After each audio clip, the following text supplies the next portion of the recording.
It's bigger. It's badder. Ladies and gentlemen, it's finally ready. For the maybe 3 of you out there who've been wondering when I'd upload again, I apologize for the wait. I want to take full responsibility for this, even though it is not my fault and I did nothing wrong. What, you think for the last 3 or 4 years I've just been picking my nose and jacking off? Well, yes, but I've also been slaving away, making the greatest video of my career. The definitive video essay on The Incredibles. This movie is more than just a movie to me. It's a movie I really like. I've watched it more times than even Albert Einstein could estimate. I know the entire film line by line and can recite it from memory. This isn't just my favorite movie. I am this movie. And this movie is me. We are one and the same being. Its thoughts are mine and mine are its. So I had to go all out with this video. Nothing less than perfection. No stone unturned. So don't blame me for this video taking so long. Blame The Incredibles. All jokes aside, the reception to the hero-villain dynamic of the Hunchback in Notre Dame was unprecedented. Guys, when I uploaded that video 4 years ago, it had like 20 views. Now it's at over 12,000, which, granted, isn't that much by YouTube standards, but for a guy like me, pretty big deal. I also gained more subscribers during my time away, and I started feeling like I had to upload again. So, to those of you who enjoyed my videos and subscribed during my absence, fuck you for making me feel obligated, but also thank you for your support. My gratitude is immense, and I'll never forgive you. I actually attempted to make an Incredibles video several times in the past. Wrote script after script, some finished, others not, scrapped all of them. My biggest struggle was figuring out what angle to approach the movie from. All the video essays have already been written. How could I distinguish mine from the rest? I've spent over 3 years soul-searching, 2.5 long years writing the first draft for my novel, which I finally finished. Today, ladies and gentlemen, I stand before you at long last having found the answers. I don't care. The most fulfilling approach to creating art, I now realize, is to do it for yourself, not for the numbers or the recognition. Apparently all that self-love bullshit they were telling me about actually had some merit. At one point I considered doing a villain analysis of Syndrome for this video. I would have given it some dumbass clickbait title like, Why Syndrome is the greatest villain of all time. I wasn't happy with that script either, and surely enough, eventually someone made a video on it first. I couldn't figure out precisely what was bothering me about my analysis. It was like something was missing. Now I figured it out. You can't discuss a villain without discussing the hero. I reiterate, it's impossible to analyze a villain without talking about the hero. In that way, this is a continuation of ideas from my video about the Hunchback in Notre Dame. I hadn't originally planned to continue my hero-villain dynamic discussion. The main reason I made that video was because the Hunchback of Notre Dame in particular stands out for its hero-villain dynamic. I believe it's the movie's defining strength. There was a comment under that video that made a good point, citing the TV trope site that the hero-villain dynamic in that movie is so strong, partly because Quasimodo and Frollo have equal screen time. If I could go back and add one thing to that video, it'd be this. In general, I'd like to explore hero-villain dynamics in more depth and their manifestation in works where the two don't necessarily share screen time so equally. In that video I made a list summarizing the traits that I believe made Frollo a compelling villain. Realistic motivations, believable and dynamic personality, consistent conflict with the protagonist, even off-screen, tests the heroes in meaningful ways, intimidating, has heavy influence on the hero's mental state, and makes him question himself and his abilities.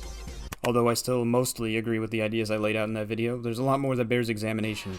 I mentioned earlier that one can't discuss the merits of a villain without talking about the hero. I mean, you can, but it paints an incomplete picture. Because villains are unique in this way. They're defined by their relation to the hero, by the way they oppose them. To preempt, I'll be using the term villain loosely, interchangeably with antagonist. Yes, there's a distinction. Antagonists needn't be bad guys, and bad guys needn't be antagonists. In this context, however, villain refers to an antagonist who happens to be villainous. Villains are one means of creating conflict in the hero's own story. You can't form a complete analysis of a villain by dissecting them in isolation. I'd argue that virtually every characteristic most commonly associated with a good villain applies to writing almost any character. I'll run down this brief list of examples I could think of. Charisma. Is it true that a villain is more memorable if they're likable or entertaining to some extent?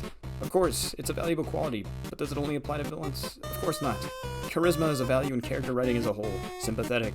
It all began on the day of my actual birth. Both of my parents failed to show up. Perhaps a compelling villain is one we can sympathize with. This is true some of the time, though. In my opinion, not every villain needs to be sympathetic. But couldn't we argue that the quality of being sympathetic enhances most characters? Maybe it's that villains aren't normally thought of as being sympathetic. We associate them with being someone to despise. But, much the same as heroes become more complex when they are flawed and not without moral failings, the dichotomy of strengths and weaknesses is inherent to human beings as a whole, and, by extension, human stories. A story's ability to make the audience feel conflicted towards its cast is a signal of complex, three-dimensional character writing. A strength in itself, sure, but a standard not exclusive to villains. You know how much I sacrifice? A compelling motivation. I intend to change the face of history.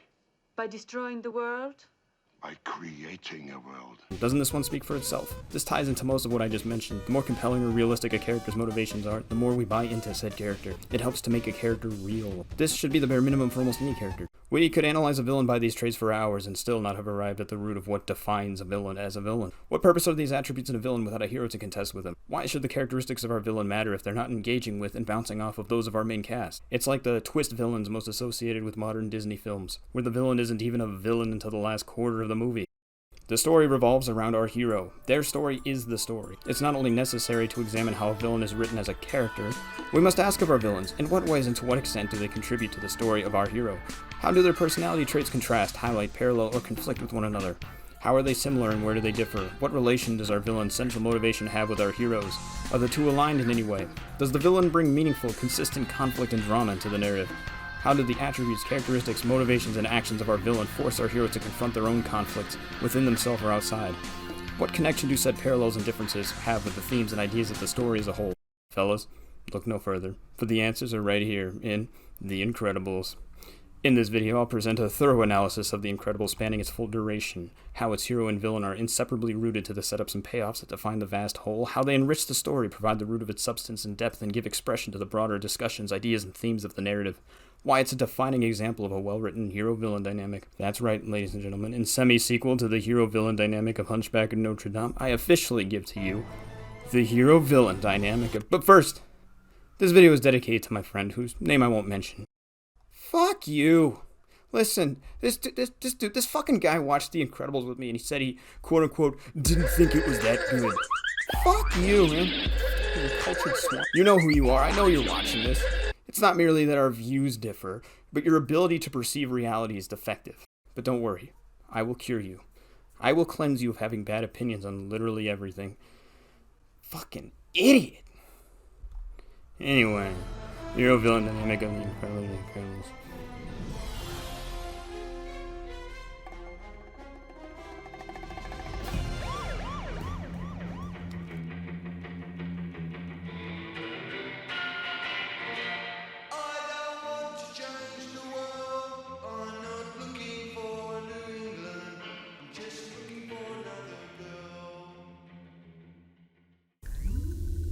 Kind of took some bit of that idea and said, what if you had a superhero who was not able to be a superhero and is a little older? Let's get straight to the point, starting with the hero. Not just a regular hero, no, an above-average hero. A superhero, you could say, and not just a regular superhero, but a superhero of extraordinary ability and power. You've heard of, perhaps, the greats, such as Spider-Man, Superman, and even the iconic Pepsi Man, but get ready for Bob Parr.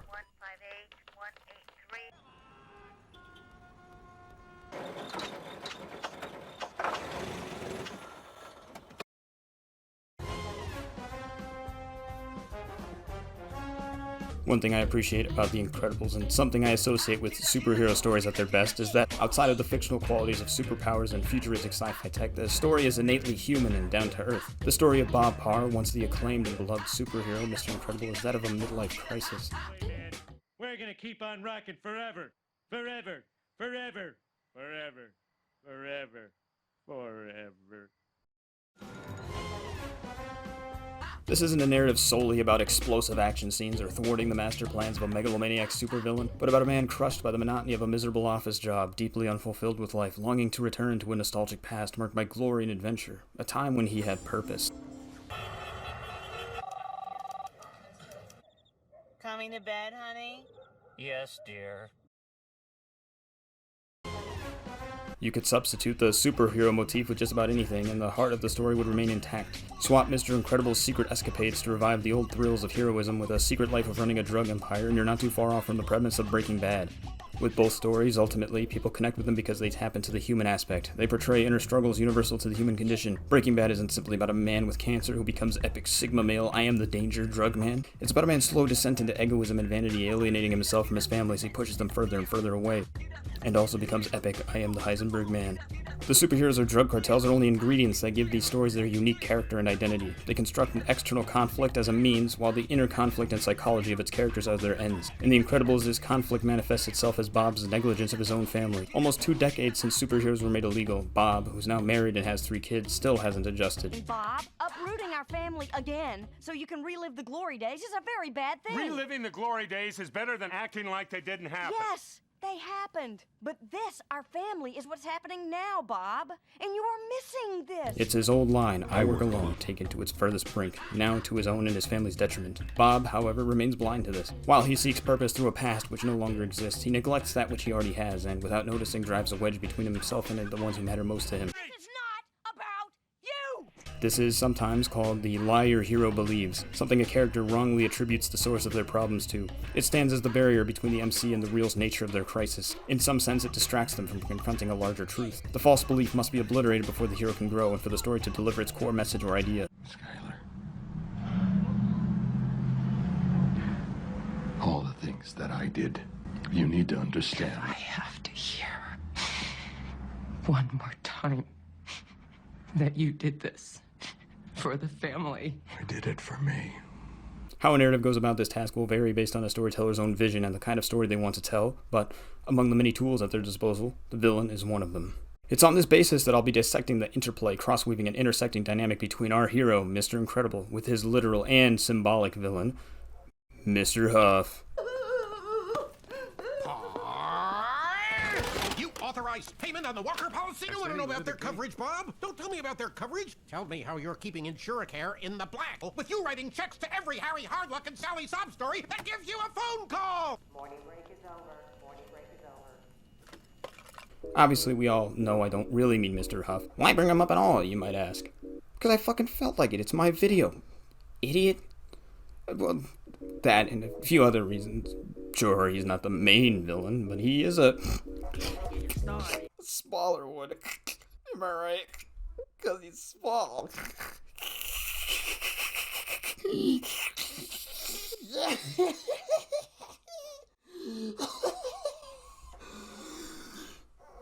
He plays a role in the first act, representing the kinds of frustrations and evil that the Bob of today faces, compared with the Mr. Incredible of 20 years ago.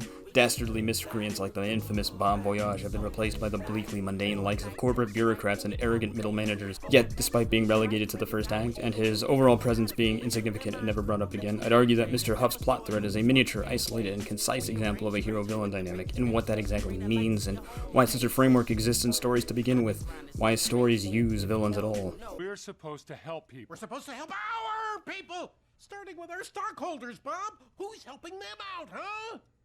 The comedic irony of a superhero getting bitched around by a boss he could easily overpower is a brilliant and entertaining setup. It's also a feeling we're familiar with to an extent. Most of us know how it feels to take orders from somebody who uses their position as an excuse to treat you and those around them like a child, but their authority leaves you powerless to fight back. I'm gonna need you to go ahead and come in tomorrow. So if you could be here around 9, that would be great. Okay? Still, the subtle irony and deft visual juxtaposition between Bob and Mr. Huff has been well analyzed by this point. To dedicate even a single additional minute discussing it would be redundant and pointless, so I won't waste another breath on it.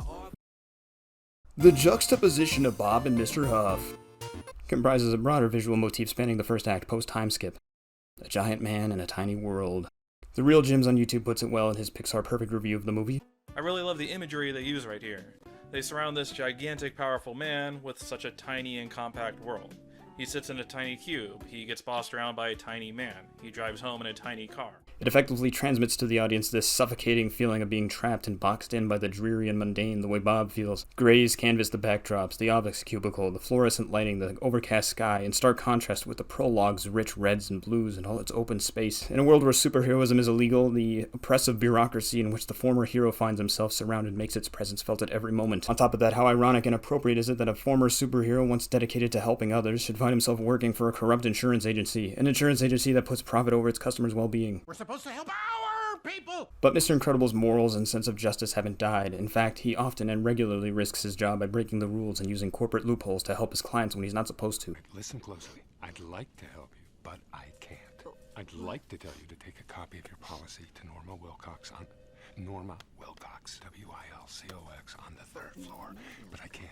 I also do not advise you to fill out and file a WS-2475 form with our legal department on the 2nd floor. I would not expect someone to get back to you quickly to resolve the matter.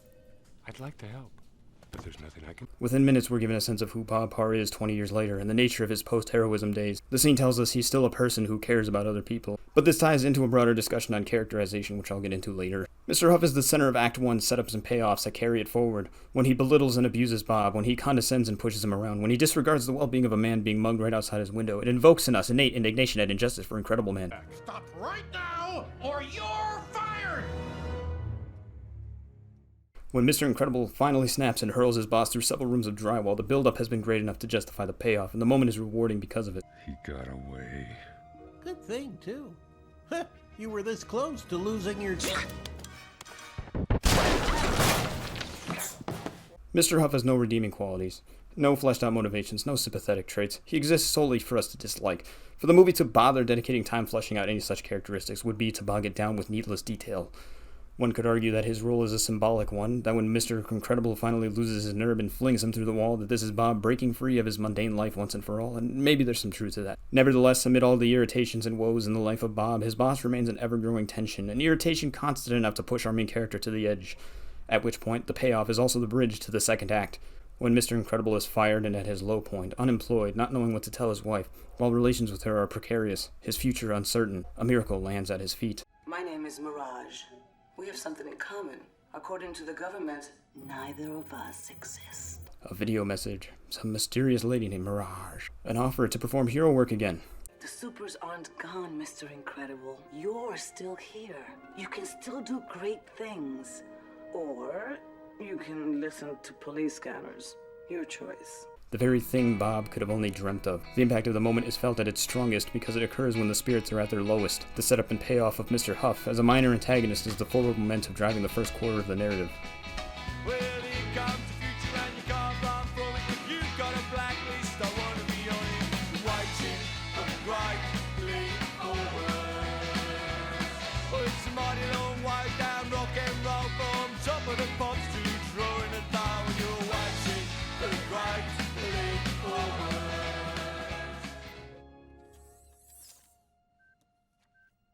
This message will self-destruct.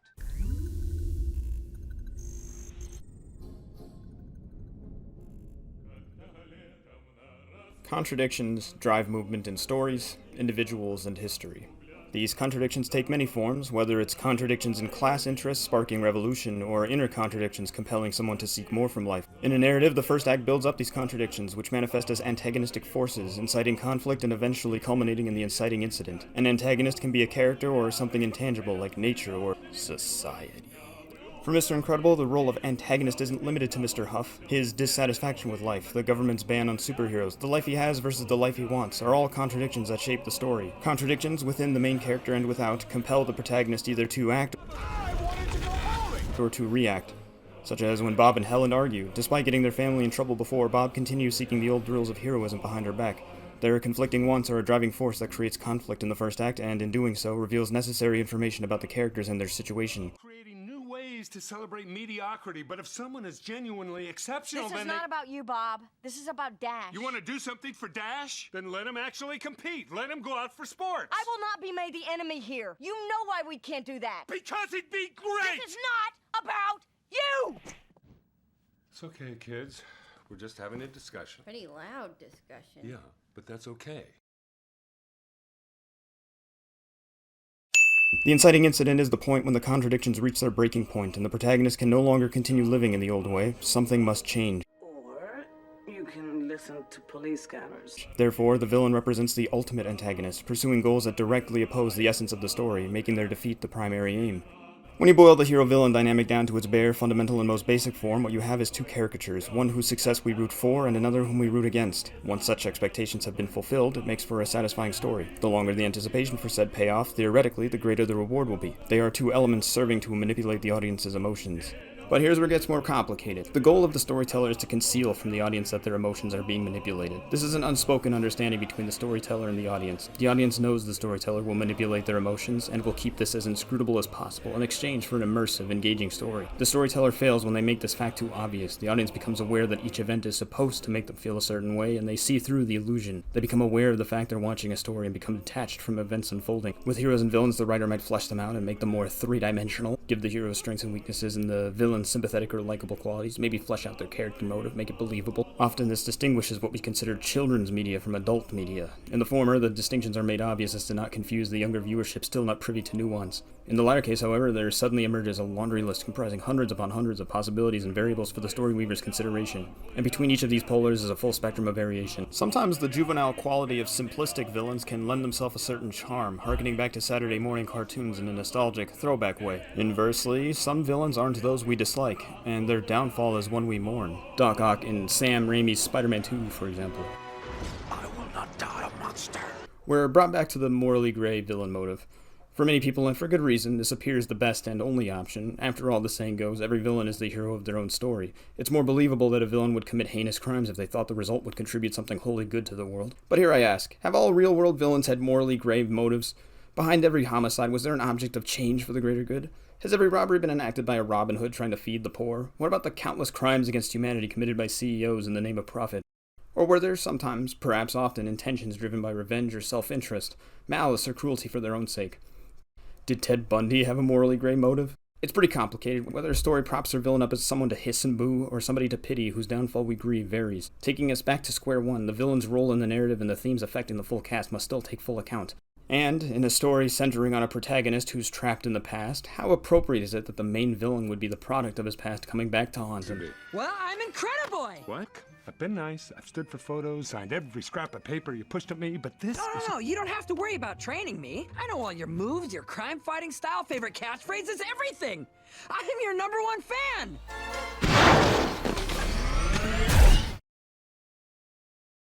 He's dead. That's right, ladies and gentlemen, at last, the man of the hour. Syndrome, baby!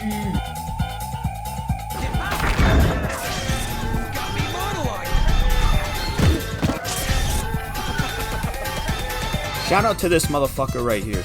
Young fanboy and former aspiring sidekick Buddy, aka Incrediboy, turned to megalomaniac sociopathic man-child, Syndrome. This man Syndrome right here is the fucking G. Funny ass dude, everything he says is a stitch. Too late. 15 years too late.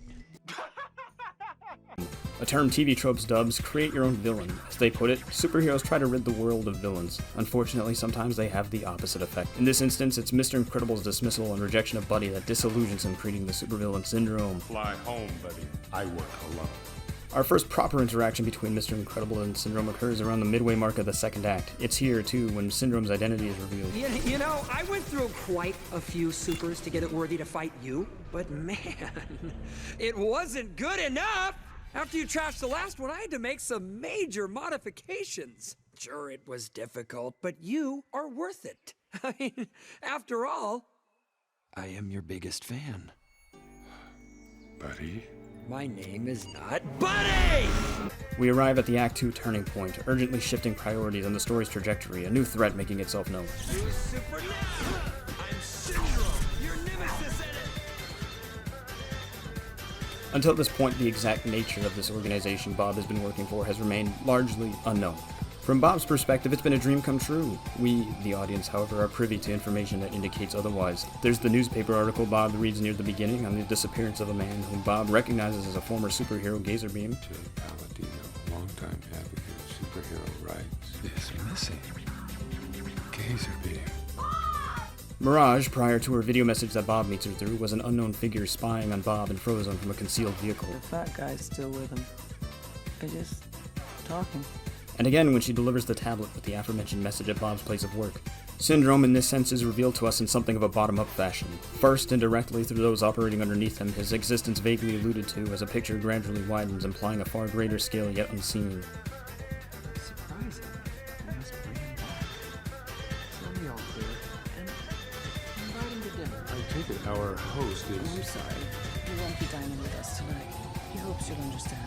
I do usually make it a point to know who I'm working for. By revealing only the stingiest crumbs of information, the film creates undercurrents of suspension and dread, even throughout the period when Bob is, for once, happy and content. It's what we don't know that arouses fear, and the anticipation that comes with it.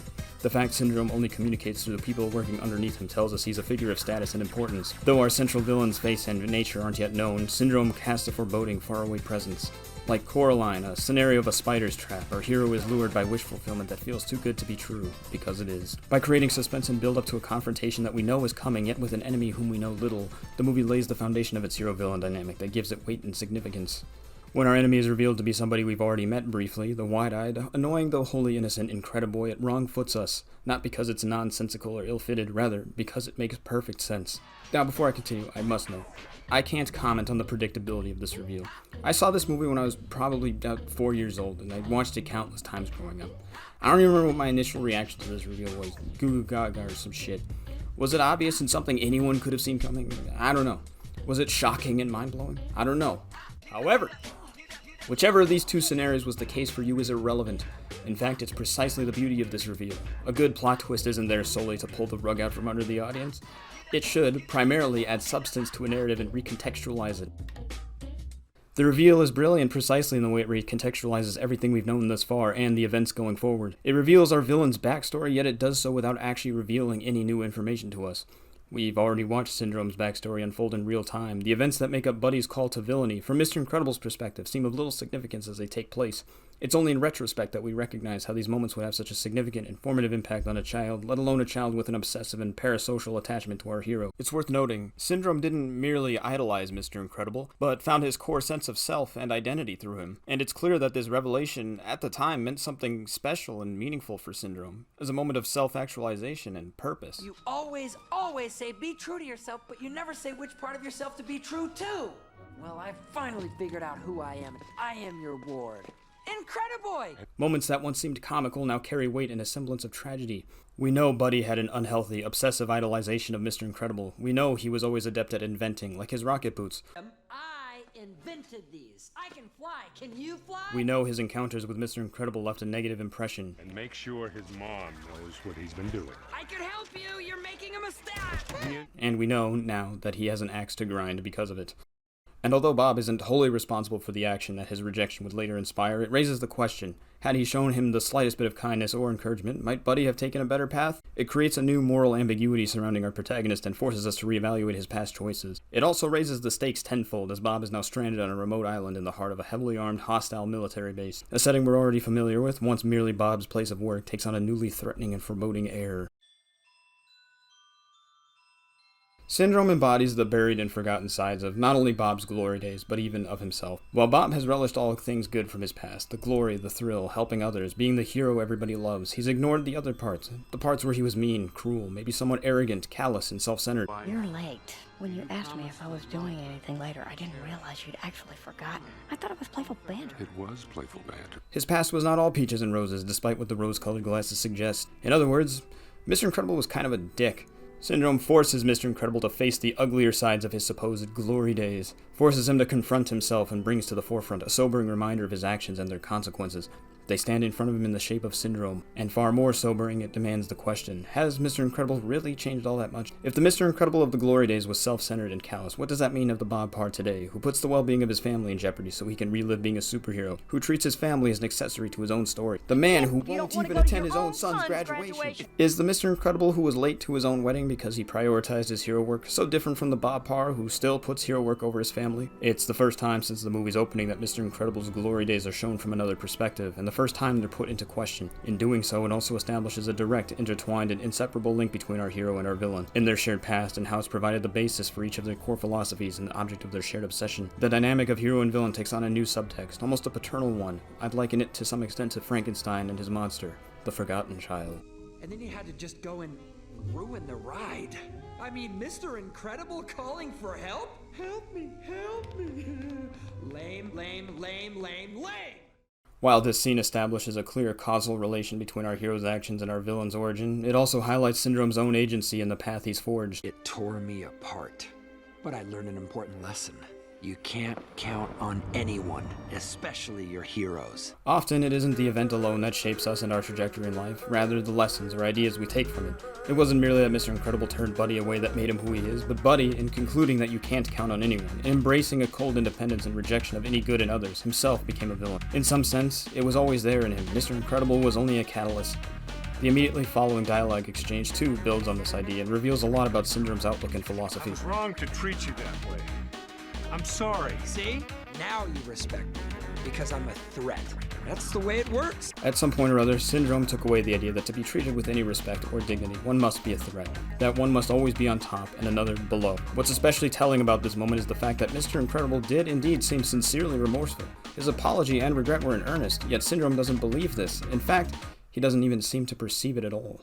The very concept that somebody could feel remorse for their actions simply because they realize what they did was wrong and are genuinely sorry is lost on Syndrome. He assumes that Bob is only sorry because he's afraid of him, and his understanding of the situation is devoid of emotional depth or compassion. TV tropes terms this evil cannot comprehend good, which I'll delve further into later. Syndrome's frame of mind is not uncommon in those with antisocial tendencies and traits associated with dark triad personalities, in people with antisocial personality disorder, otherwise called sociopathy, as well as some with narcissistic personality disorder. There's an inclination to view life through the understanding that one is either ahead or behind, dominating or submitting, weak or strong, better or inferior. My silver bullet in trying to see if somebody's a narcissist is tell them, you know, I think that that there's objectively better and worse people, and everybody else just wants to ignore it and pretend like everyone's evil.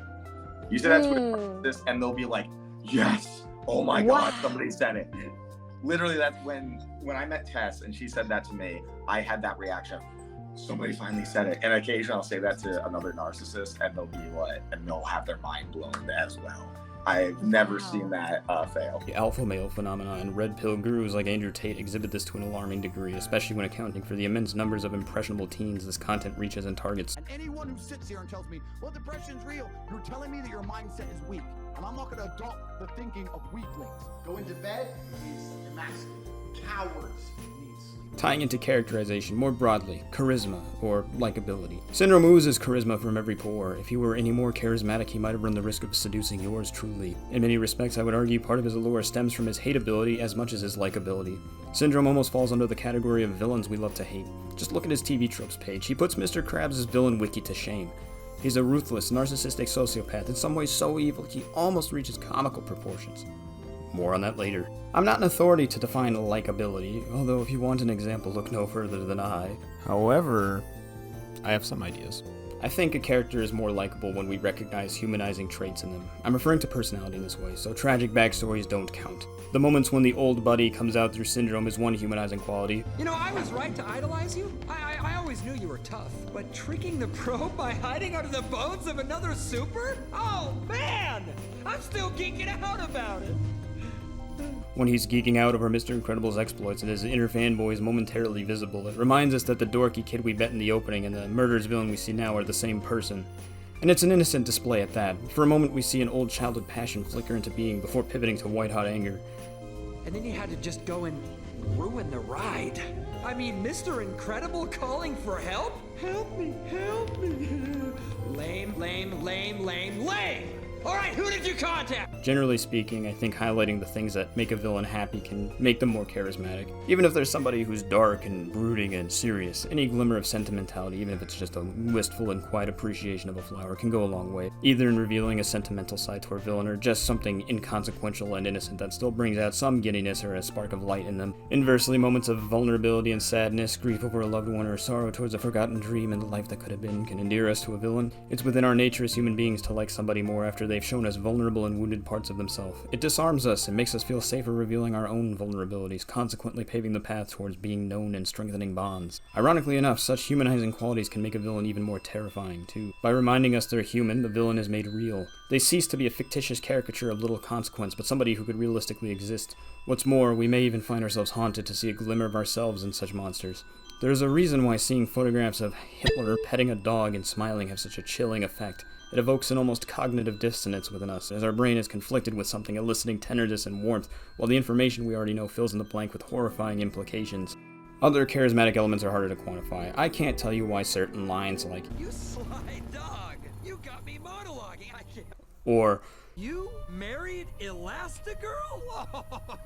Oh, and got busy! Oh, this is just too good. are such pinnacles of comedy the likes of which exceed my comprehension. Maybe it's their general goofiness that endears us to them, combined obviously with line delivery, but that's as far as I'll go. By attempting to dissect the frog, hoping to understand it, I kill it. Mr. Incredible and Syndrome are in some respects opposites, yet in others they are exact parallels to each other.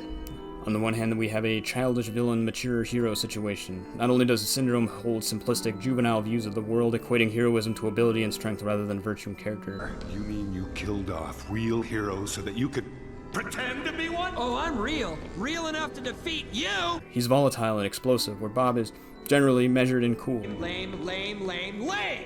Alright, who did you contact? Where Bob has immense value for human life, Syndrome has none. The two play out as each other's foils, and their clashes make for a great and explosive dynamic.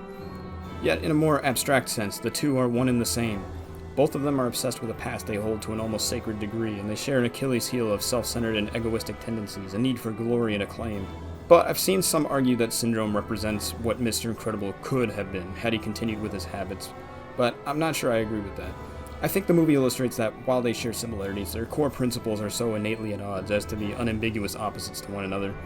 As I view it, Syndrome is more of an almost carnival mirror version of Mr. Incredible, reflecting and enlarging his most unflattering qualities to a distorted, monstrous degree.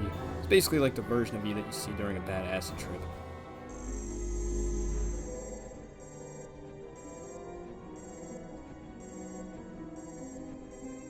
Syndrome's plan and motivations are revealed to us by piecemeal.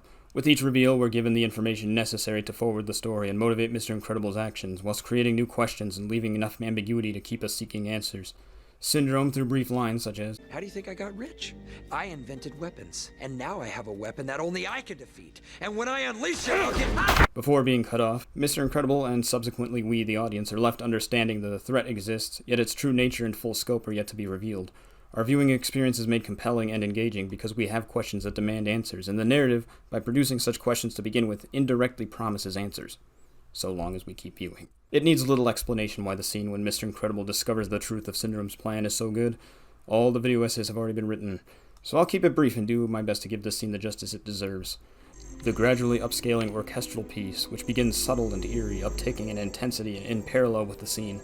The way it flashes between all the superheroes killed by Syndrome and the Omnidroid with each build, accumulating one on top of another while this violin piece moans in the background, is simply haunting. With a red bar and the word terminated in bold text, without the movie having said it directly, we can infer what this means. We understand these heroes are dead and that Syndrome used them as guinea pigs to refine his machine. All this plays out whilst interspersing in synchrony, Helen's subplot lurches toward its own climax. Mr. Parr no longer works at InsureCare. What do you mean? He's on a business trip. A company retreat. My records say his employment was terminated almost 2 months ago. The pieces fall together to her own denial and fear as she becomes more aware that Bob hasn't been truthful about what he's been doing. Even this pitch-black room with this massive and glaring screen makes for a striking image. We're struck, too, by just how much Syndrome knows about his targets. It's noted that he knows Frozone's location, and we can deduce he would have been the next target. It raises into question, for just how long has he known this, and to what lengths has he spied on Mr. Incredible and the rest of the victims? So you don't know where he is? Would you like to find out? The symphony swells to a booming, thundering roar as we arrive at a minimalist image of the Omnidroid assaulting a city, then a hitting absolute climax with the massive and confronting clock ticking down, the urgency and panic pouring out and sweeping everything out of view. And then, the tension swollen to such an extent so palpable that it can't grow any further, and we arrive at breaking point. The Omnidroid Appreciation Hour. Everyone knows the Omnidroid is cool as fuck. In fact, a villain isn't worth shit if they don't have a cool robot, assuming they aren't one themselves, which would be ideal. Here's a list of reasons the Omnidroid is pretty cool. Number 1, its design. Sleek, simple, everything a cool robot needs to be. Just a black sphere with bendy Doc Ock arms. Its minimalism is arguably what makes it so intimidating. Number 2, it's intimidating. Every element of its design make it an efficient and ruthless killing machine. I especially like that it can retract its arms and switch to rolling on a dime. It combines the attributes of a tank with a fast-moving evader. One moment it's standing there firing projectiles and grabbing shit, and then suddenly it's rolling straight at you. The red eye also contributes to its menacing appearance. Unemotive, unsympathetic, no soul or sentience, just a machine carrying out a protocol to attack without relent, and its sights are on you.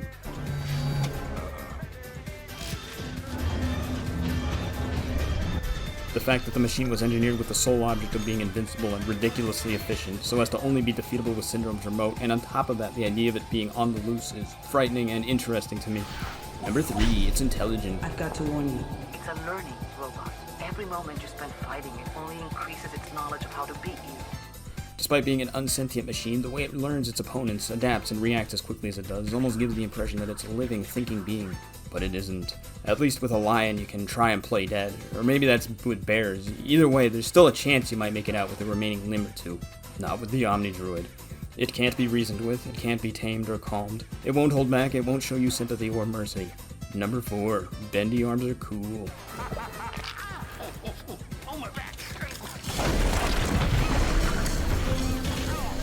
This concludes the Omni Druid Appreciation Hour. We now return to your regularly scheduled programming. This entire scene confronts us with a new kind of horror and reality. These aren't just some comical bad guys, and this isn't some lighthearted cartoon. Real people have died. Superheroes, old friends, and acquaintances of Mr. Incredible have been systematically eradicated one by one. And Mr. Incredible should have been one of them. Although there's no direct interaction between Mr. Incredible and Syndrome, the scene strengthens their hero-villain dynamic as insight into Syndrome's character is revealed and the threat he imposes. So too are the stakes and tension made more personal. Hi, I'm Fox San Antonio's Jessica Headley. And I'm Ryan Wolf. Our greatest responsibility is to serve our Treasure Valley communities, the El Paso, Las Cruces communities, Eastern Iowa communities, Mid-Michigan communities. We are extremely proud of the quality, balanced journalism that CS4 News produces. But we are concerned about trouble that trended that is responsible for one-sided stories plaguing our country. The sharing of biased and false news has become all too common on social media. False news has become all too common on social media.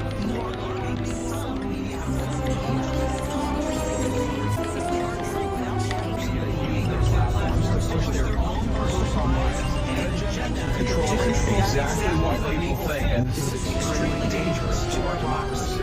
This is extremely dangerous to our democracy. This is extremely dangerous to our democracy. This is extremely dangerous to our democracy. This is extremely dangerous to our democracy. It isn't merely that Mr. Incredible must stop the bad guy and put his evil plan trademark to an end, but he must face the monster who killed scores of old friends and former superheroes, a monster whom he indirectly created. If the glory days mean something special and tender to Mr. Incredible, then this scene is the visual representation of Syndrome taking everything that is sacred and sentimental to Mr. Incredible and crushing them under his boot, without consideration nor sympathy. Yes, everything precious to Mr. Incredible. There's no way it could get any more heinous. Oh, hi, Mr. Incredible's entire family, wife, and children. Abort, abort, abort!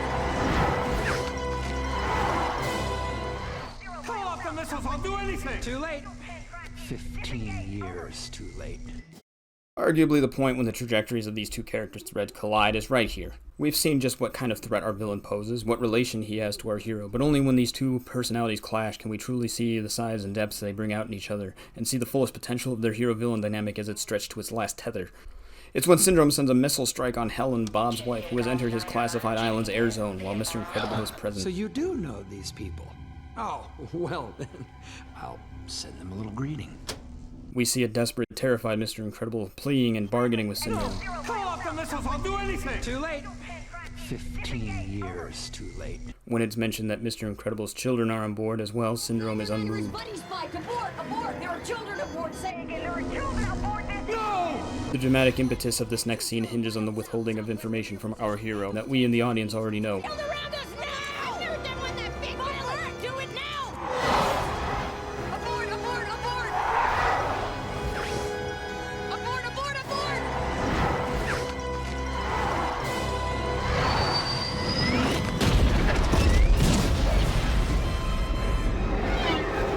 Although we already know they survived, the film affirms this in the scene directly following. Dead! We're dead! We survived, but we're dead! Stop it! But from Bob's perspective, We have a confirmed hit. Target was destroyed. what's known is that there was a confirmed hit and that the target was destroyed. His family is dead. The moment is heartbreaking and impactful because we infer and empathize with what Bob still understands is irrevocable and true. We don't need to be made uncertain. We're the film to play into the suspense of, are they really dead? Or try to trick us into believing they are, only to pull the rug out from under us. It would add nothing. It may have even detracted from the drama because, of course, they live. Most of us could figure that out anyway. Why bother shrouding it in mystery? This moment is about more than playing at our emotions or delivering shock value. It's about what it means for our characters. You'll get over it. I seem to recall you prefer to work. We see Mr. Incredible hit his lowest by far, his darkest, most wrathful, murderous end, because of this, most human. Release me! Now! Or what? I'll crush her. Oh, that sounds a little dark for you. Now, go ahead. It'll be easy, like breaking a toothpick. Show me. The movie hits us with this silent, intense stare down as Mr. Incredible nears the point of snapping this woman in two, while Syndrome maintains unflinching eye contact. We're confronted with the sheer lengths our villain will go. Not only is the murder of a man's wife and children not off the table, neither is using the life of his own mistress as leverage over his adversary. I knew you couldn't do it, even when you have nothing to lose. You're weak! And I've outgrown you. In the end, despite everything, Mr. Incredible is unable to do it. Even at his lowest, darkest point, he still can't bring himself to go through with it. His empathy and value for human life won't allow it.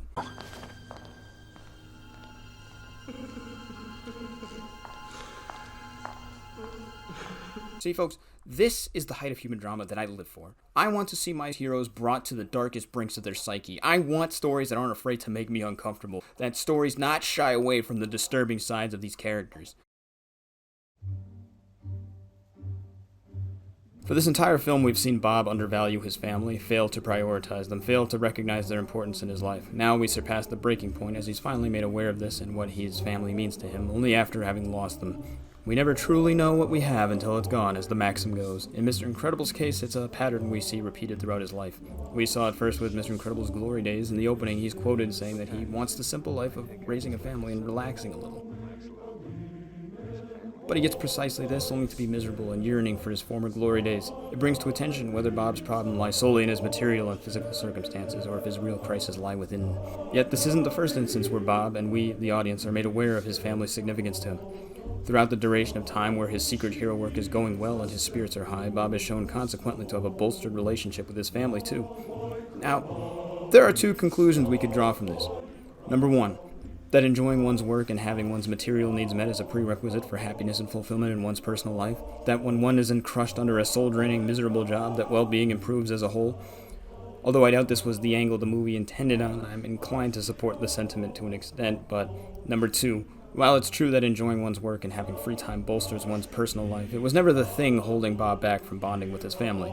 The capability was there all along. Bob has quite the ability to share meaningful bonding time with them. His newfound giddiness from his perfect dream job was never essential for him to find joy in his family, rather a placebo of sorts. And maybe, even, his family could have been the perfect amelioration from his miserable job, yet Bob never entertained the idea because he was so certain that purpose and fulfillment were to be found only in the glory of the past, in the unattainable. This period of bonding with his family, his wife, his children, and his rediscovery of their meaning to him comes shortly before their death in a fiery cloud of smoke and flame. Syndrome delivers his service as villain in full with this moment, and the fatal blow against our hero that forces him to face the truth he's hidden from for all this time. The lie our hero believes has been dealt its first crack. I expect you to trust me.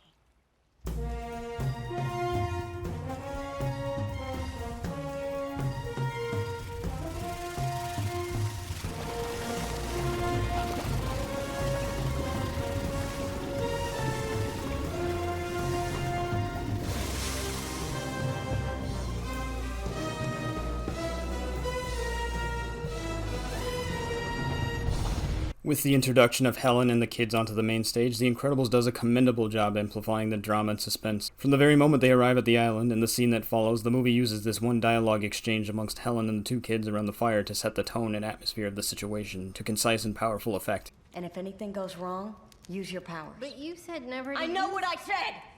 When Helen tells the kids, Remember the bad guys on those shows you used to watch on Saturday mornings? Well, these guys are not like those guys. They won't exercise restraint because you're children. They will kill you if they get the chance. Do not give them that chance. Dash, if anything goes wrong, I want you to run as fast as you can. As fast as I can? As fast as you can. In this line, Elastigirl, in talking to the kids, speaks to us as the audience as well, communicating the stakes and severity of the situation in blunt terms. The simplicity and crudeness in her language makes it feel even more real and serious. There's no beating around the bush with euphemisms. She outright says kill, not something you see in family-oriented media, and especially not the language you'd ordinarily hear from a mom speaking to her kids, so you know it's serious when she says this. Now, what does the family have to do with the hero-villain dynamic? This is about Mr. Incredible and Syndrome, right? Well, Buster Brown, in case you weren't aware, this movie isn't titled Mr. Incredible, it's The Incredibles. Let's revise our definition of hero for a minute, and by definition I mean plurality. Heroes. This is not a movie with a single, solitary, central hero, no, It's a whole family of supers! Although Mr. Incredible is the hero of central focus, his family also counts as main heroes. Thus, the hero-villain dynamic applies to them too. All the logic applied to Mr. Incredible and Syndrome applies to the family as well. Syndrome's reach of influence extends to their stories, their character arcs, and conflicts. Bullet review, the family. Dash. Funny little dude with ADHD. What more do you need from a speedster? I'd give him Speedy Gonzales out of 5. Violet. Timid and reserved, troubled predominantly by her lack of confidence and assertiveness, her invisibility power suits her. I like her dynamic with Dash. It's very authentic and realistic as a sibling relationship. I'm guessing. I don't know. I'm an only child. I like the scene when they're talking around the fire, when Violet points out, Mom and Dad's lives could be in jeopardy. Or worse. And Dash goes, their marriage? So the bad guys are trying to wreck Mom and Dad's marriage. Then Violet's like, oh, forget it, you're so fucking immature. I like that Violet, being the somewhat older sibling, is more observant and intuitive, while Dash is immature and crass. Their characters are both likable and authentic to real life. Helen. You must be Mrs. Helen is such a great character, you guys. I don't think you fully understand how great of a character she is. She's pragmatic and grounded, yet doesn't fall into the smart wife, dumb husband trope. She's three-dimensional, she has her own woes and struggles, she gets angry from time to time. She's shown to care about her family and does the best she can to keep them together. Although she gets into a screaming match with Bob over his late-night heroic escapades, she's also understanding and compassionate of Bob and his problems at work and tells him how much it means to her what he does for them. Jack Jack. Goo Goo Gaga. While Mr. Incredible's internal conflict is the most emotionally in-depth and substantive, he is the lead after all. The rest of the cast's own lighter inner conflicts, the setups and payoffs constituting them, enrich the narrative, and they're not safe from the villain either. Where Helen's conflict is more reactive to Mr. Incredible's, her efforts to keep her family together while Bob remains distant and preoccupied with the past, Dash and Violet's conflicts are more trivial by comparison, suiting them as kids. Dash feels stifled and unrewarded, held back from his interest in sports, and unable to excel with his super speed. Violet is dealing with boy problems, her powers keeping her, literally and figuratively, invisible. There's a broader theme in Dash, and particularly Violet, on self-acceptance and identity. Brought up in a time well after supers were outlawed, their alienation from the crowd is pronounced, and there's an active longing to be normal. Act normal, Mom! I want to be normal! The only normal one is Jack Jack, and he's not even toilet trained! Lucky. There's also the additional layer of subtext in Helen's case. After all, she too, like Bob, was formerly a famous superhero. She was the Elastigirl. Each of these elements are brought into the forefront, challenged and given their chance to shine the moment we arrive at the island. Though none of them have any personal connection with Syndrome, they don't even know who Syndrome is, but without him, none of the next events and conflicts would exist. And, were we not made aware of Syndrome's identity and his relation to the broader narrative, the conflict is lost of its substance. The family isn't just stuck on some island, they're on Syndrome's island. And we know things that they don't. It's these multifaceted layers the narrative has been building that contributes to the suspense, the weight, the severity, and the significance of the unfolding conflicts. And it's soon after, riding near the edge of the third act, that each and every one of these elements coincide and burst in a succession of sparks and flames in a sequence of colorful murals. Voice key incorrect. Wait a second. What are we doing? Away from Jungle sequence, baby! Ladies and gentlemen, the jungle sequence. Yes, you heard that right. Buckle up. Here we hit the point when every element of the movie thus far, the kids, Helen's rescue mission, the affair subplot, Mr. Incredible's pit of despair for the death of his family, all of them collide, culminating in this perfect storm that cranks the hype and suspense to fever pitch. Syndrome launches his rocket with the Omnidroid. Then you got the moment with Dash and Violet and this fucking bird security thing. The repetition as it just keeps saying, voice key incorrect. Voice key. Voice key incorrect. The realization slowly dawns on Violet. Wait a second. The alarm sounds. Cut to the soldiers all deploying as Mirage watches the screen and realizes they survived the crash. All these sensory cues, the alarm, the intruder alert voice, the quick cuts, the soldiers moving out with the sounds of their boots, signal to the brain that, oh shit's getting real, creating this immense feeling of urgency and excitement. Mirage goes and releases Mr. Incredible. You've got the tension with Bob as he's got her by the neck near the point of murder. Why are you here? How can you possibly bring me lower?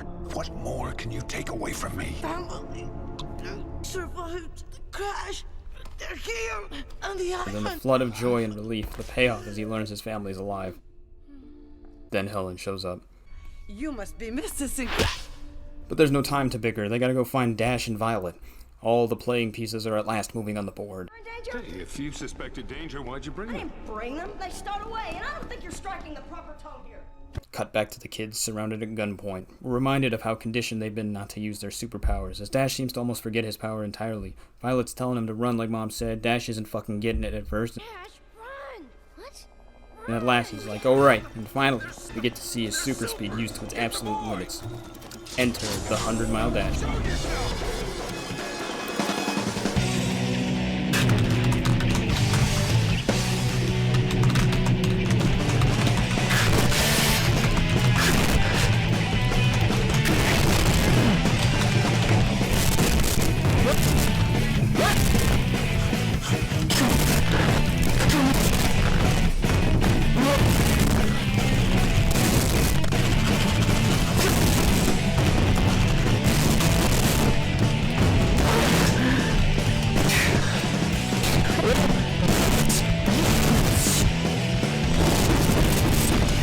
Give me a moment here and let me gush over this scene for a minute. The pulled-in camera and the suffocating, claustrophobic jungle surrounding Dash is blitzing full speed with while this violin piece is going at it in the background. The soldiers just keep tracking him down, pursuing relentlessly in these spinning saucer blades. This keeps going. Dash just cannot escape these motherfuckers. Then he sees he's headed straight for the shore. Too late to change direction. There's a moment. He's got his eyes closed. He braces for the water, and then he's running on the fucking water. And the movie just hits you like, fuck yeah, baby! The camera sweeps out and the music kicks in. We go from this claustrophobic jungle with the fast-playing cello to this vast, sweeping blue ocean. The full orchestra kicks in with this bombastic symphony. You just feel the same sense of freedom and power that Dash feels. Unstoppable, outrunning the bullets, running across the ocean. After all this time of feeling stifled and boxed in, you feel the rush of freedom that Dash experiences in this moment. This entire sequence works on so many levels. It isn't alone because it's an incredibly well done scene, but because it's a well done scene that also serves as the payoff to previous setups. Sure, maybe we're not exactly bleeding for Dash at the beginning when he's complaining about sports. However, regardless, it puts the information in our head. We're aware of Dash's woes, so we feel how he feels when he at long last gets the chance to let loose and just go crazy and push his speed to its absolute limits. Discovers through it, what he can do. Right. He doesn't know what he can do. That's the point of the sequence. Is that it's not just a chase sequence. It's a kid discovering that he can do a lot more than he thought he could do. Katrine E. Perry on YouTube has an excellent analysis of the music in this scene that I strongly suggest giving a watch, and be linked in the description. Sound in mind. Kind of the future as seen from the mid-60s, sort of. The result of this direction was a primarily brass-focused orchestra and being recorded on tape, like how it used to be in the mid-60s for films such as James Bond.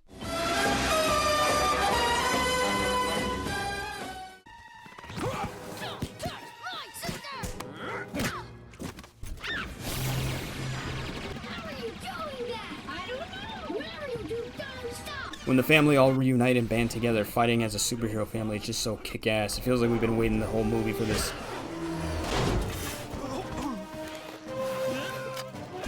As an aside, does anyone else find it kind of funny how many of these faceless, nameless goons are straight up killed on screen? Like, the movie doesn't even touch the is it morally wrong to kill question like most superhero narratives do. Batman, Spider-Man, the thought is usually at least acknowledged. But The Incredibles, nah, they just straight up kill these dudes and brush past it like it's nothing. They don't even blink. These poor guys. I wonder if they had kids, families, who will never know. Can you just say the lines, please? Barf me a river, fartbags. Anyway, if we choose to define a story as one large setup and payoff, then the chain of events that make it up are all a series of individual miniature setups and payoffs, some big, some minor. At the center of all these points of contention, the catalyst of it all, is our villain. The hero-villain dynamic, the personal beef between Mr. Incredible and Syndrome is the main instrument in the melody, then the surrounding cast of heroes are the ensemble that comprise the rhythm, depth, and substance of the piece. And Syndrome, despite all his tragic woes and humanizing traits, has been made to be so hateable that seeing the whole family band together and for a moment turn the tides against him is rewarding beyond all measure. And then Syndrome steps onto the scene. Time out! Huh? Oh, come on! You gotta admit this is cool! Okay, time out. Let's take a breather here and dial it back. Rewind a little. Get back to Syndrome. It isn't until the onset of the third act climax that Syndrome's plan is revealed in full. Although up to this point we've been given the necessary information to establish stakes and drama, it's here that the final piece is delivered, affording a clear and necessary picture as we segue into the finale, into the final battle of good and evil. In what ways does Syndrome's motivation, his diabolical master plan, fit into Mr. Incredible's character arc and the themes of the story as a whole? And in servicing such means, do they maintain a degree of plausibility and believability that sells the audience and gains our investment? The robot will emerge dramatically, do some damage, throw in some screaming people, and just when all hope is lost, Syndrome will save the day! A superficial, surface-level glory and attainment of a childhood dream of being a hero. Although there's nothing morally gray or admirable in this master plan, there is nothing more true to life and realistic than this. Vanity, attention, pettiness, and deeply internalized insecurity. A will to prove oneself, finally, once and for all, to everyone. A billionaire tech brainiac man-child who poses as a philanthropist to the public for opportunistic and self-absorbed ends, for the fame and glory and the need to be viewed as a hero and a savior. I wonder, who does this remind me of? Do you have the slightest idea how little that narrows it down? But Rancelot, you ask. How can a person like Syndrome possibly justify this to himself? There's no way a person could be this lacking in self-awareness. Well, firstly, I envy you, random person who's somehow never had to interact with such people. Secondly, fuck you. Thirdly, the movie actually presents this pathology so accurately that I can't help but feeling like I'm insulting your intelligence by explaining it. You mean you killed off real heroes so that you could pretend to be one? Oh, I'm real. Real enough to defeat you! And I did it without your precious gifts, your oh-so-special powers. Okay, one more, Bobby. I love this guy. I knew you couldn't do it. Even when you have nothing to lose. You're weak. And I've outgrown you. Again, TV Tropes dubs two terms. Evil cannot comprehend good, and virtue is weakness. This is from the TV Tropes site. The inability to comprehend good, altruistic behavior, especially when it results in punishment, is a common trait in cynics, straw nihilists, corrupt. Why did they fucking make all of these tongue twisters? Jesus Christ. Is a common trait in cynics, straw nihilists, corrupt corporate executives, social Darwinists, Knight Templars, and sociopaths. In this first clip, we see just how incongruous and juvenile Syndrome's concept of a hero is, equating superheroism with power and capability. It isn't merely that his own perception of himself and his intentions are distorted, but even the notion of moral character, of virtue, of right versus wrong is fundamentally far removed from our own. For Syndrome, these distinctions practically don't even exist. It's familiar to us in a vague sense, ringing true to playground disputes you might have had when you were 8 years old over who's better, Iron Man or Super Mario. You're over there saying, Iron Man's got laser hands and he can fly. Other kids saying some dumbass shit about Plumber the Eduardo Man saving the princess and how helping others without the expectation of reward and the selfless plight to protect those dearest to you is a virtue that defines a hero. Then you say, but Iron Man shoots missiles and you throw a wad of mud in his face. See, the two of you are arguing back and forth and you're on completely different wavelengths. You're arguing on two different bases of what you think makes the better hero, and it's like you're having two different conversations. However, never should we mistake or underestimate Syndrome's thinking and rationale to the mere status of childishness or silly fits of fancy. Syndrome, with all his childishness, is not only far more intelligent and sophisticated than he lets on, but he also wields more intent, precision, and philosophical fervor. And when I'm old and I've had my fun, I'll sell my inventions so that everyone can be superheroes. Everyone can be super. And when everyone's super, no one will be. He said it! He said it! Syndrome's long-term wants can, on one hand, be read as aligning with Mr. Incredible's. They both want the decriminalization and resurgence of superheroes. Yet in another sense, their desires are direct opposites of one another. This idea is first mentioned in Act 1 after Helen tells Dash that everyone is special. He remarks, which is another way of saying no one is. Bob rants about how they keep creating new ways to celebrate mediocrity, but if someone is genuinely exceptional... The film has depicted a world in which superheroes are outlawed, where those with superhuman abilities have been forced to conform and conceal their ability and be one with the crowd. It's the allegorical premise of the movie, its core ideas and commentary on the phenomena of participation awards. How appropriate should be then that our main villain embodies this philosophy taken to its furthest measures. Syndrome poses the danger of a future, not one where superheroes are suppressed and institutionally silenced, but one in which the very notion of being super has no meaning, effectively killing superheroes irreversibly, forever, by means far more effective than any oppressive bureaucracy could ever dream. There is an argument to be had over whether Syndrome's end goal would necessarily be bad, if everyone having access to superhuman ability, easily and immediately available to them, might not bring about a common good and improve civilization. Maybe, but it's neither my place nor my expertise to discuss hypothetical futures and the incalculable nuance and variables that entails. It's a redundant discussion to begin with, since, whether or not Syndrome's ambitions have morally great qualities to them, the fact remains, a greater and moral good is not his intention. I alluded a few times to sociopathy, antisocial personality disorder, psychopathy, as par for the course with villains. If used with purpose and intent, pathological disorders can serve a villain well, assuming one has done their research on these mental disorders and aren't using them as an excuse to put no effort into their villain and pin all their actions on because they're crazy, is perfectly sensible. What fascinates and gravitates us to learn about monsters such as Bundy or Dahmer is that they operate on a worldview and morality so different and remote from our own as to be nearly impossible to understand. When looking into the cases of serial killers, often they're on record as being fully aware that their actions were monstrous, and yet are simultaneously without guilt or remorse. They're difficult, nigh impossible for most of us to understand, not merely because it requires viewing things from a perspective outside our own, but to view from the perspective of somebody who thinks, feels, and acts in ways virtually alien to us and most of humanity. To wrap our heads around not feeling guilt or empathy for immense cruelty, to conceive of what rationale could possibly justify oneself to do such a thing. We are still limited by the framework of our mind's default ways of acting and thinking. It was showing the blatant disregard syndrome has for life. And I feel like a lot of our villains in real life have. Oftentimes it's decorated as a higher calling, but it isn't. Syndrome's motivations and way of thinking resist all moral analysis and sensibilities. Its childish desire and psychotic rationale concentrated to the point of pure cynicism, so potent and so unsympathetic that it circles back to a sober and clear understanding of the world. We cannot argue with Syndrome's motivations on the basis of values or moral principle, because he has none. His goals derive from bitterness, spite, and personal gain. He does not need to justify himself because there is no moral quandary or internal crisis to begin with, no moral reasoning at all. Syndrome is a man with a child's temperament and emotional depth, who nevertheless knows precisely what he's doing, and that's what makes him so dangerous. If we classify a hero as someone defined by their character, moral compass, core principles, and their guiding beliefs, then their true opposite isn't somebody with misguided or distorted forms of the above traits, not somebody who holds evil and cruelty as their core principles, but the individual without any at all, no threshold or barrier moderating the limits of their actions. The Incredibles derives themes on the nature of being a hero. It falls in the realm of superhero realism, depicting typical superhero motifs and tropes in down-to-earth angles. It isn't a question of what makes a hero, but a question of the concept of heroism itself, in a world like ours, as another subset of celebrity culture, the commodification and glamorization of altruism. Syndrome pushes this idea to its extreme, representing the most shallow, vapid, and sensationalist kind of altruism, interested in hero work for the status alone and unable to perceive any effective difference. As far as he's concerned, heroism is, and always has been, for appearance sake and nothing else, and he's not entirely wrong either. As Mr. Incredible has shown most effectively, the glory and thrill have always been a factor. A fire.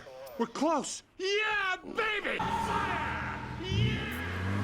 Calling into scrutiny the moral purity of the avowed superheroes themselves. Glory and praise and thrill-seeking are driving motivations in his heroing work, and when that thing is taken away, we see a Bob who's now suddenly without purpose or direction, and with no sense of who he is. Ultimately, it presents us not a superhero, but a man whose only hobby and identity is hero work. Against, on the opposite end, not a super villain, but a child who never grew up, living out a dream of superheroism and, in doing so, playing out the quintessential role of supervillain.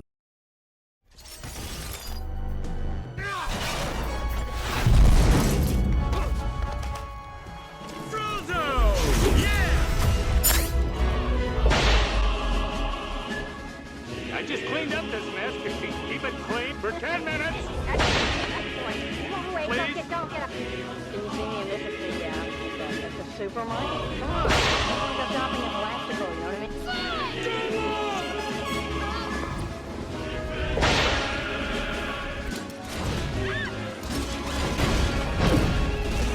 I've got it! I've got the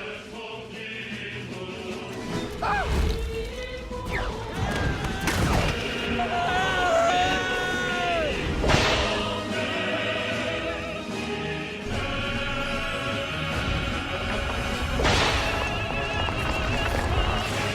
How do I get into the computer?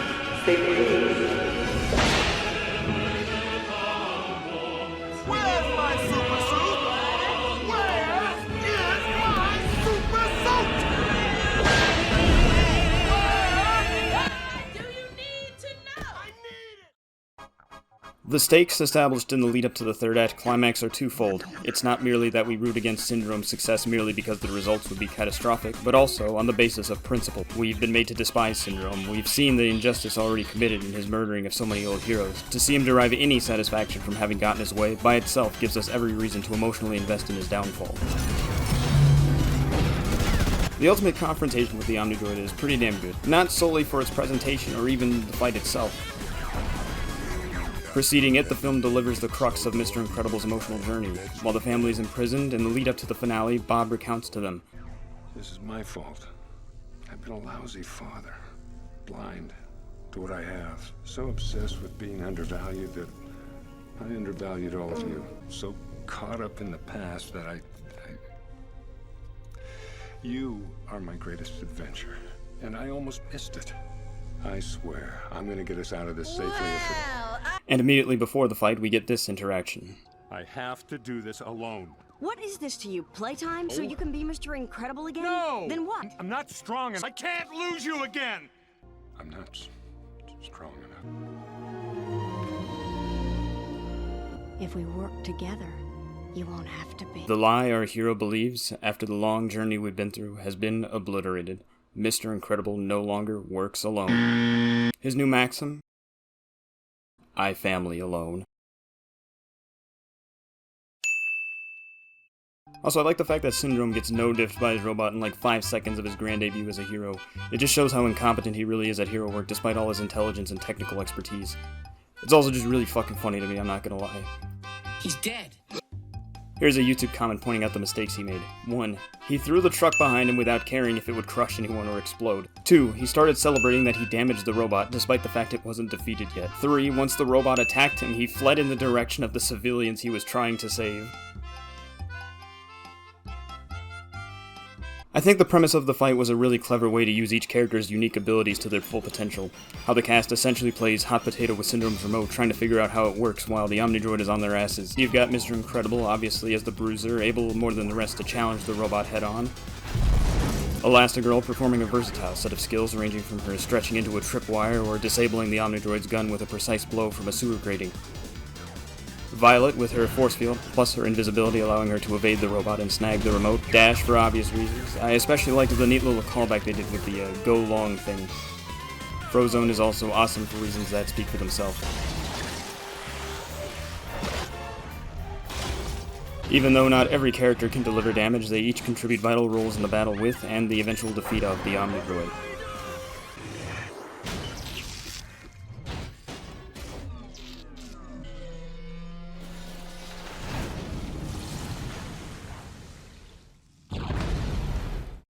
Unfortunately, the confrontation with Syndrome himself doesn't quite measure. Don't get me wrong, it is climactic and very well done.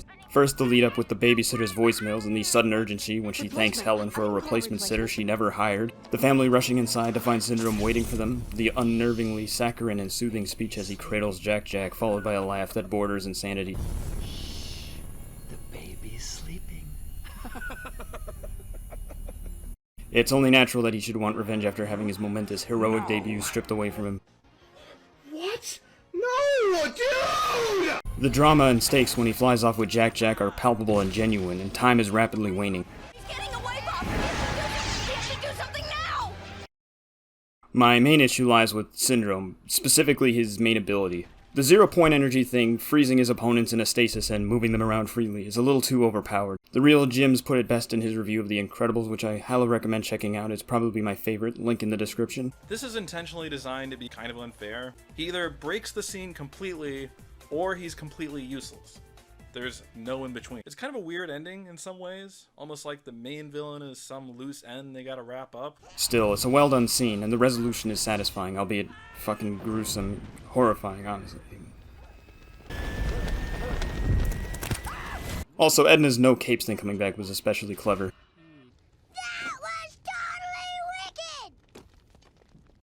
So we arrive at the ending. Each character has gotten a conclusion to their personal stories. The film uses Dash's track and field school tournament to demonstrate this quite cleverly. Helen has eased up on Dash being allowed to play sports, now having found a middle ground that doesn't compromise their status as superheroes. Bob is at last happy and content, and finally being a father to his family. Violet, after having been through the peril and hair-raising encounters with the island and the Omnidroid, is now confident, assertive, and more assured of herself as a whole. Popcorn. Okay. Movie. Hell yeah. Know your worth, sister. Hey, wait. So, Friday? Friday.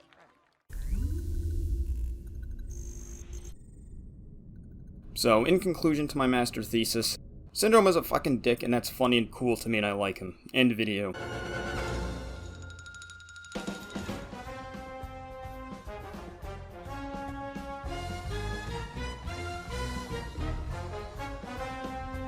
While that was just a jest, some of my delightfully devilish wit and charmingly affectatious shenanigans, That's also pretty much unironically all you need to know about how I feel. But seriously, satisfying narratives are all about setup and payoff, and villains are an instrument of that. They are a mechanism within the setup and payoff structure, whether indirectly in whatever influence or force they exert on a hero's story, or directly in that their defeat is a payoff in itself. They can be immensely powerful tools to drive a narrative, not only as a worthy opponent whose downfall we might root for, but as a unique form of conflict and drama that imbues substance and grit into the story. Someone able to bring out the worst sides of the main cast, challenge them in ways they've never been challenged before, force our heroes to reevaluate everything they know and believe, and demand us as the audience to evaluate the hero from another angle and, by consequence, sometimes ourselves. They manifest a hero's own desires or shortcomings, whatever hurdles bring them down in their own life, into a physical entity, testing, arousing, drawing attention to, or putting them into question, often all of the above. Syndrome embodies everything that a villain should be. He stands at the center point of the film's movements and the core ideas it expresses, giving expression to the ideas and commentary that make up the movie. By stimulating discussion within the film's own ideas, he also stimulates discussion within us, the audience. From the moment of his introduction, his presence shapes every moment, affecting real stakes and forming the basis of the suspense. But, like any member of the cast, a villain is, ultimately, a character. A person, not always literally. The rules, guidelines, and protocols that apply to making a memorable character apply to them too. There's no checklist I can give you, no set of criteria you can check off to achieve good villain scores, and that's one key takeaway on Syndrome. He's simply a great character. He's complex, he's funny, he's animated and expressive, and he's as likable as he is despicable. By this virtue alone, his impression is imprinted in the minds of each of us as audience members, forever. My greetings to New Goudet.